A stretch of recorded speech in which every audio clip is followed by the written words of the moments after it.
as you know, the producers on this show like to give us challenges, specifically where they give us a very small amount of money and tell us to buy a used car.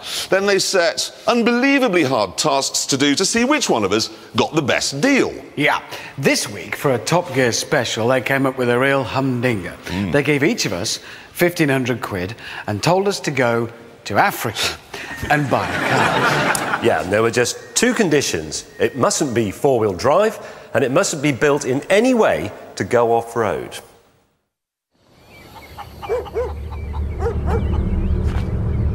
The meeting point was the border post between Zimbabwe and Botswana. And, for once, I was the first to arrive. Now, as you'd expect, I've done this properly. What I've got is a 1985 Mercedes-Benz 230e, a car that Africa absolutely adores because it's comfortable, it's rugged, it's dependable, and frankly, if the other two have brought anything other than one of these along, they're idiots. The first idiot arrived. Can you open the door, because the handle's broken? It is a Lancia Beta. Coupe, 1981. The only Lancia of any sort in the whole of Botswana. It's done 29,000 miles. One owner, is it? A little old lady. And boy, had she ragged it. Yeah, that's normal, isn't it? That fizzing. That's, yeah. What's the piece of cardboard for? Is that for mopping up moisture? No, that's because the battery... Oh, it shorts on the bonnet? Shorts on the bonnet right. a bit. You've done well. So now what? Do you want a lift? We left the Lancia to cool down because Hammond was arriving. What the hell is that? I don't know. Could it be a Moscovich? Opal. It's an Opal. And on the front it says Cadet. Yeah! What the hell have you done, man? It's an Opel Kadett from 1963. So that's the same age as... The same age as you. me. Yes, but it's much better nick than you are. It was £1,200. I had much change with which to buy many beads. How much more simple can you get? It's got two moving parts, and it's been here for 44 years. I love the Speedo. I do like a horizontal speed. I really do. Where's the engine? It's there. Hold on. Hang on with it. It's tiny. Do you want to know about the power? Yes, I do. 40. 40. 40 horsepower. Yeah, well, they did do a sport version with 48, but I didn't want anything too leery. You've both been idiots. No. Brilliantly interesting, brilliantly stylish, but stupid. So a complicated... Why is mine stupid? What because, is yours? well... Where is yours? A Lancia. You have been a bit thick. With the cars at the start line, it was time for our challenge. The people of Surrey think they need four-wheel drive cars because they live up a lane which sometimes has leaves on it. You will now attempt to prove them wrong by driving your two-wheel drive cars from here on Botswana's eastern border with Zimbabwe, which is there, 1,000 miles to its western border with Namibia. That's right across the spine of Africa.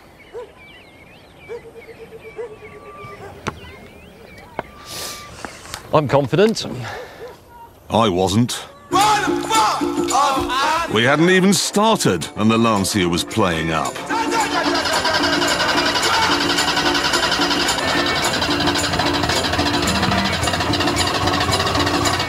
James chose not to wait. He may be mechanically confident, but he has just turned right, which is Zimbabwe, which is where I should point out the BBC is not allowed. Sorry, I'm going now. The Lancia wheezed into life and Hammond and I set off in pursuit.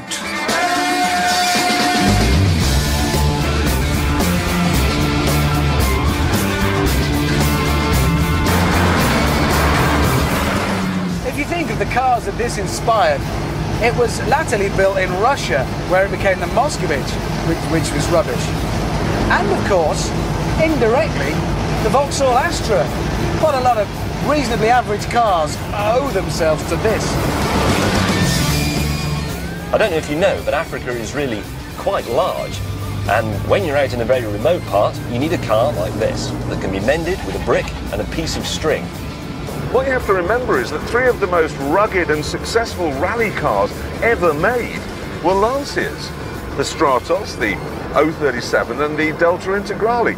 Lancia know how to make a rally car.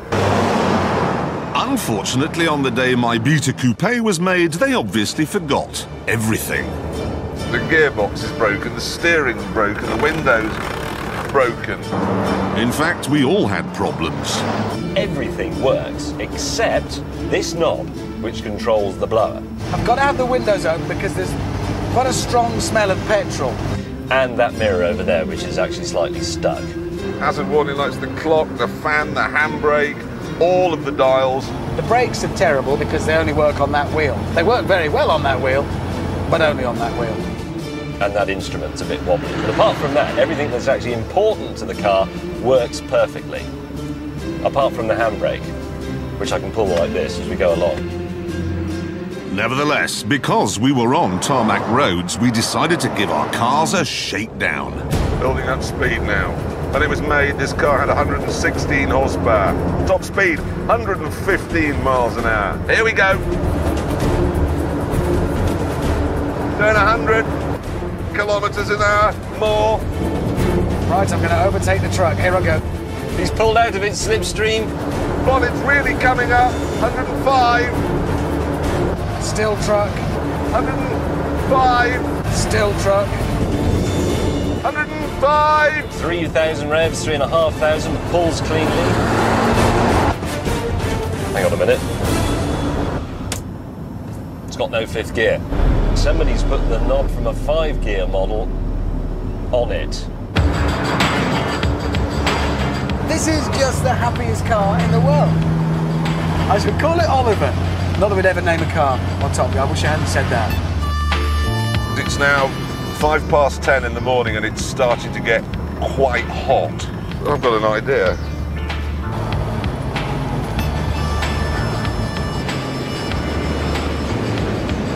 Oh yeah, that's better. Don't know what that is. Oh!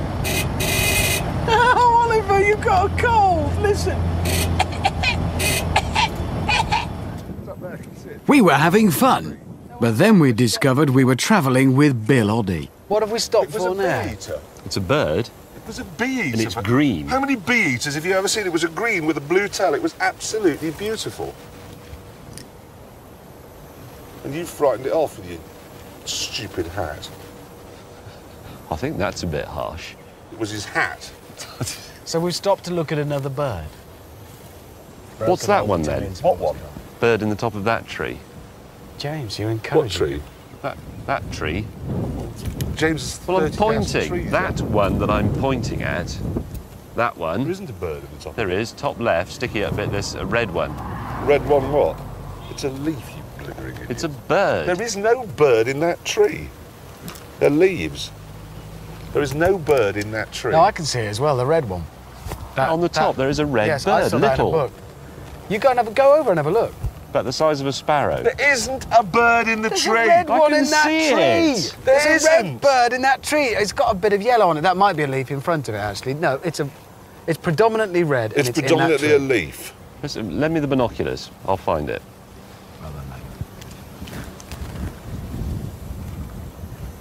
There it is, clear as day. He's gone to get his bird book. Jeremy, are you bird spotting? No. You've got a pen. Why have you got a pen? You tick them off when you've seen them in your book. Hornbill, southern yellow-billed, place, Hornbill, yellowbill, Bill, Oddie. tick, You've got a book and you're making ticks in it. yeah. You mend motorcycles, I find that odd. Look, Hammond. It's a big pompous bear. Oh, yes, there, in the distance. Oh, it's quite close, actually. Look at it that way. Oh, that's better. That's a nice way of looking at Jeremy, actually. A long way away.